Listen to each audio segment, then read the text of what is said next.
Jake, watching the first half there must have been as painful for yourself as it was for the travelling Alfreton fans who witnessed it. Yeah, very disappointed in our performance as a group. Yeah, not what was expected.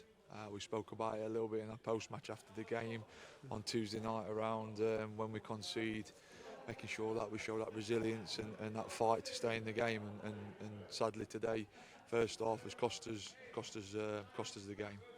And what was disappointing was that so many of those Buxton goals were down to really basic and just awful errors. Really, a couple of them really unbelievable errors almost, and that must really, as a manager, be something that really gets under your skin. Yes, somebody once told me that once you get them all out in one game, and today we got a season's worth of errors out in one game, first half, and it was staggering the mistakes we made. We had a little bit of unluck with the first one where we have a clearance and it comes off Lecky's face. Could have gone anywhere. Could have gone anywhere, but then I've got the individual mistakes after that are really disappointing, and even the 6 goals are really disappointing from a set play. We've not done his job. But yeah, we just spoke about it in there. It's about moving on, putting it to bed, and yeah, I would say we've hit rock bottom today from the position we've spoke about, and yeah, the only way is up. Yeah, absolutely. Obviously, 3 players were released yesterday, has been announced. Jake, is that part of a strategy where you're going to look to try and rebuild the team, bring in other players who you hope can get us out of the difficulties we currently face? Yeah, like we spoke about when we first came in, it's going to be tough, the situation we're in. We're going to keep moving forward and taking a step at a time.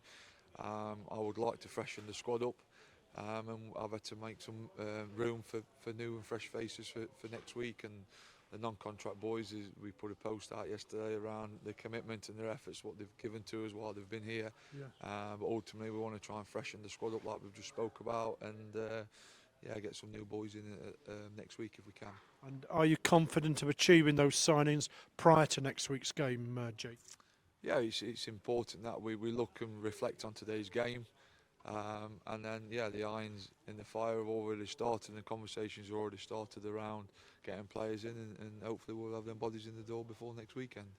Yes, maybe, as we've seen, there's some new players, but what do you expect to see as a reaction from the players who played today, suffered this defeat, made those mistakes? What do you expect of them for next week's game, Jake? Well, we've got to pick each other up, and ultimately try not make a mistake within the game, and that we considered 2 goals on Tuesday night where we've made individual mistakes, very similar tonight, bar the first and the last goals, and that will give us an opportunity and a chance within the game if we cut out silly individual errors. And you've got a week to work with the players, an important week coming up, Jake, in many ways. Yeah, as much as we've conceded 6 goals today, what worries me is around us creating opportunities and scoring goals. So I think that's where we need to freshen up the squad and get bodies in to help the players who are in the building to improve and get some more opportunities in the final third. Okay, I look forward to speaking to you next week after that week. Cheers, Jeff.